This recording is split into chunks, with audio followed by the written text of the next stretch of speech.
Okay, I'm gonna start recording because if I don't, I never will. So in here, beautiful, gorgeous, we have 1 cup and 2 tablespoons of sugar, 2 tablespoons of brown sugar, 1 egg, and 2 teaspoons of vanilla. Now for your dry mix, you've got 2 3/4 cup flour with a teaspoon of soda, a half teaspoon of baking powder, and a half teaspoon of salt. Now make sure when you put your dry ingredients in here that you give them a stir before you incorporate them with your wet ingredients so that it gives a chance for the baking powder and soda and salt to like evenly incorporate. And also I stir it because I don't have a sifter. I'm getting one, but I don't have one right now. And it helps like reduce the clumpiness of it. But anyways, your wet ingredients, which will be your sugar, butter, vanilla, that goes in here. Make sure to cream it together. I did something different this time, and I beat the egg for a good, 60 seconds to get some air incorporated into it before I added it to my sugar. Yes, so now we're gonna start adding the flour. That was ridiculous. So now we're going to start adding the flour. What I like to do at this point is throw on some handy dandy rubber gloves. It's more because I don't want to get dough all over me than like a cleanliness thing, but it's a win for both. Anyways, so you're going to take your gloved hands. See what we're looking like? It's all that flour on top of all that butter and sugar, and we're going to just sit here and like pinch it all together until that flour starts to incorporate. And then once it does, we can start doing more of like a bread kneading motion, and then it'll be good. This is a new recipe for me, so if it doesn't turn out, let's not put this one in the books, but like I'm trying it. I mean, how hard can sugar cookies be? I've made an amazing peanut butter cookie and chocolate chip and chocolate chip. So I feel like a sugar cookie is where most people would have started. And I went to something more complex immediately. But with my train record, there's a solid chance that this won't come out. I'm kidding. Everything I do turns out great. But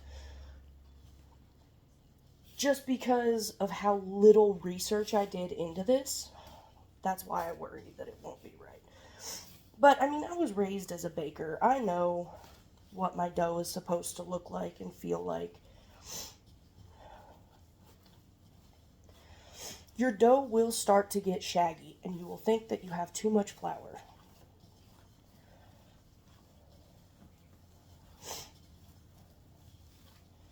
And you gotta keep working it. Okay, this is what our dough is looking like.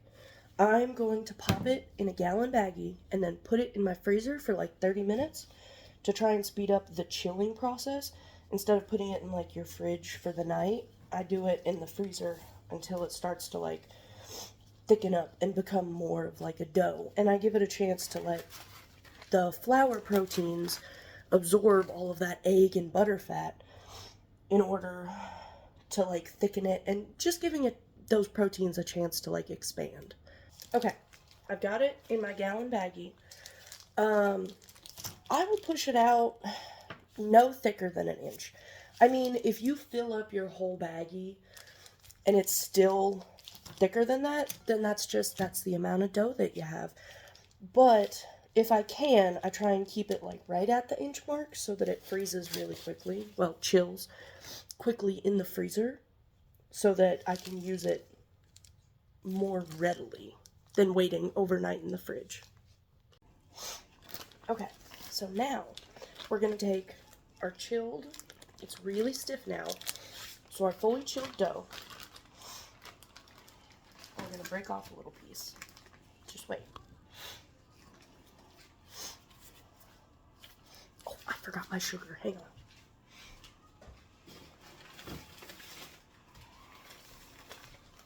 The shaking sugar. Shaking sugar. That's what it is now. So you're going to take a little ball. I would say like a ping pong ball. Like She's not huge, but she's not tiny either. Drop her in that bag of sugar. And then repeat that 5 million times. Okay, so now that they're all coated, we're going to take them, and you're just going to take one of these bad boys and smush it. That's all we're doing. We're not smushing hard.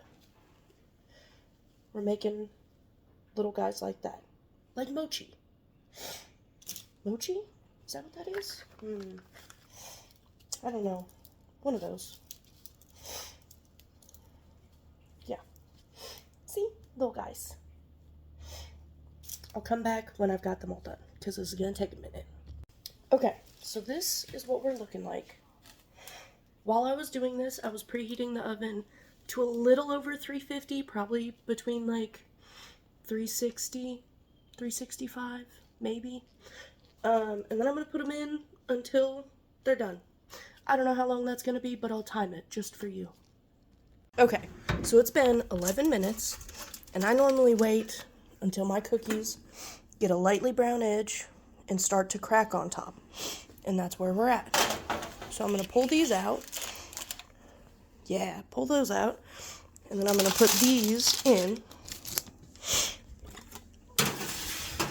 And I'm going to set a timer for 11 minutes and see if it's the same time. Okay, so they just came out of the oven 5 minutes ago, but I can't.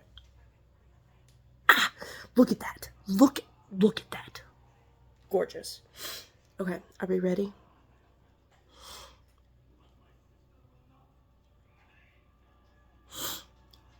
Oh, look at that fluffy.